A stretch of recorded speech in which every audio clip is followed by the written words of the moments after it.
Hey guys, it's Iron Gone, and we're watching a replay of my buddy Hugosteel. We are in a Tier 8 match. He's playing an American Tier 6 light tank. It does get scout matchmaking. And Hugo just started playing the game just over a month ago. So this is his mastery badge. His ace tanker badge in this tank. So a little bit about the T21.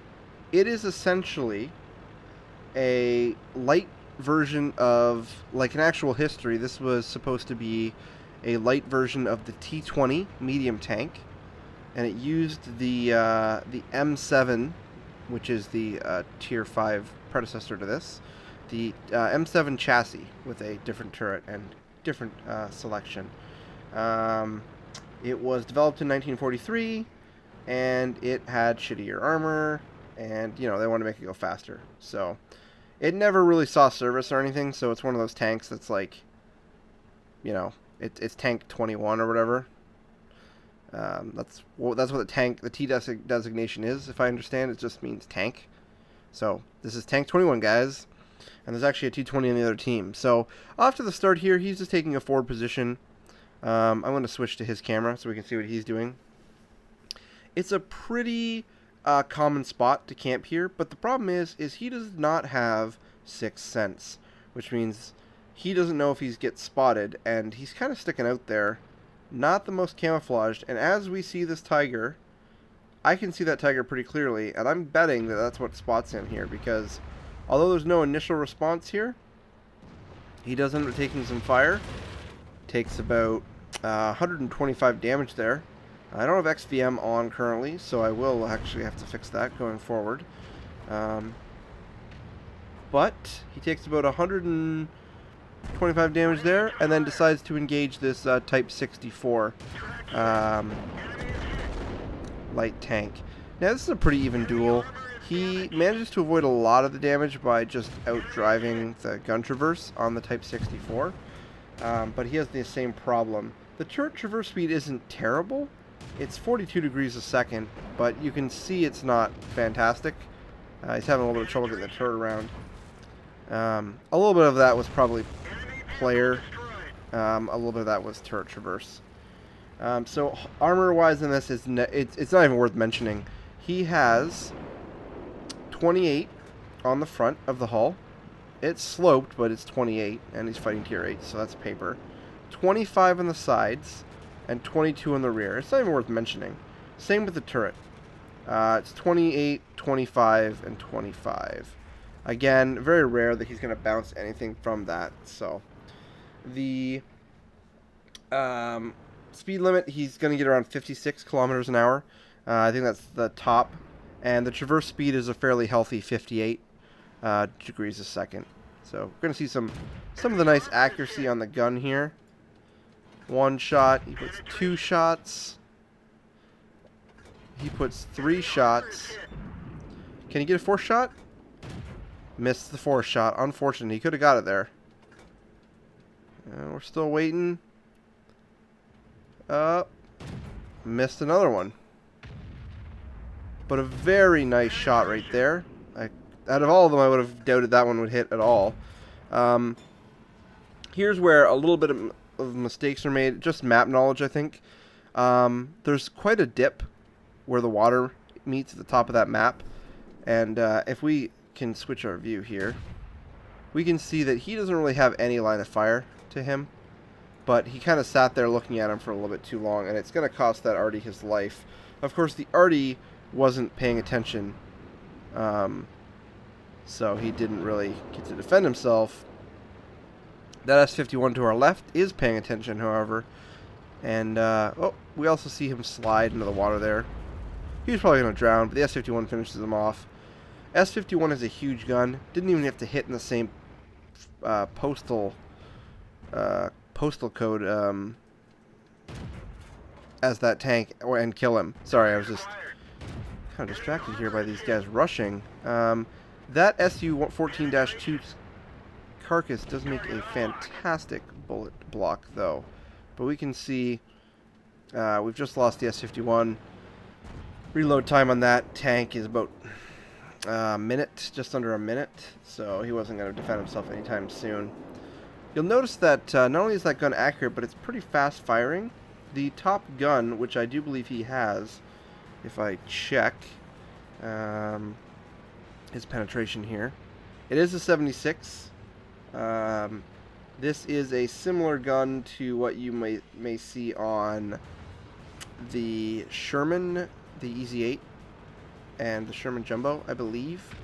It's the same or a similar gun. Not a fantastic gun as far as I'm concerned, but not bad either.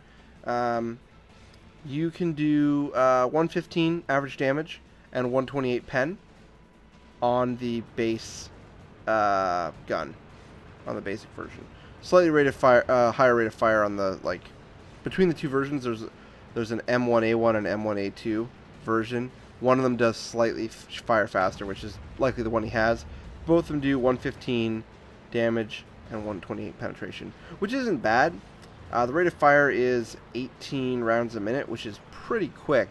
I think that's like just under 4 seconds, using quick brain math, which no works so good. And you can put out quite a bit of DPM with that, but obviously this is a scout tank, so it's not going to be beating any medium tanks anytime soon. But he's managed to do a respectable amount of damage so far in this game. Aside from that, he does have the max engine, which is 560 horsepower, giving it decent acceleration. It's not too bad. I don't know what his crew is at, so I can't actually say how fast he accelerates. But yeah, it's not a sluggish tank. You can see him maneuvering pretty well. He handles hills not too badly. He easily hits his 56 going downhill or on flat, and even a little bit uphill, which, you know, isn't bad at all. 56 kilometers an hour is a fairly respectable speed. Now at this point, we can see the map. Most of the kills have been spread out. Nobody's been really stellar and just doing all the kills, but Hugo's managed to do a lot of the damage to quite a few of the tanks. Not necessarily the heaviest hitters, like he didn't really encounter the 30 too much, or the T21. The M41 Bulldog is just about to finish off the Rheinmetall Borsig Waffenträger, which is a great thing because that tank is more than capable of one-shotting him. There are 3 arty, and I believe there's one medium tank, the T20, left, but I don't believe that he's going to see much more action. I'm going to skip ahead a little bit here. That may be jarring, but I'm literally just skipping ahead.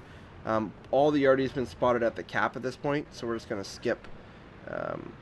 He's trying to get in and get some damage done, but I think he manages a nice air shot coming off that hill, but it's mostly just this Bulldog and the defenders taking it out. All of his damage was done early in the match, which is fantastic because that really helped win the game in the long term. So what we need to do now is look at the stats on the post-game matchup. And here we go. So we can see that we've got a mastery. Looks like we've gotten fire for effect and bruiser as well.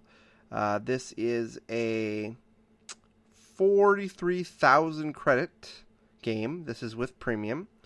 And there's obviously an event going on here. 2,172 experience for that win. Not too bad for tier 6. We've got him as the top for experience earned. His base experience was 1,114, which is very respectable. He has more experience than most of the first half of the enemy team. Well, about half the enemy team. Let's not say the first half. And for damage caused, he was third with 1 kill. And he also had... So he had 1,876 damage and 1,343 spotting or tracking damage. He traveled 4.69 kilometers, which is pretty sweet, considering the map is a kilometer. So he traversed that map almost 5 times end to end. And we see that he also made quite a few credits after everything's said and done. He made 38,368 after repairs and resupplies. So a very good game. Shows that the T20 is a nice machine. If you put it in the right spot, you let its gun do some work. As typical with light tanks, they have decent DPM. Put them in a spot where they're not going to get one shot by your enemy higher tiers, and just harass, work over the lower tiers, put shots into the higher tiers when they're not looking towards you, and use your speed to catch the enemy by surprise. Hope you guys enjoyed this. If you want me to do more of these, please let me know in the comments. And as always, I'm Iron Gon. You guys, take care.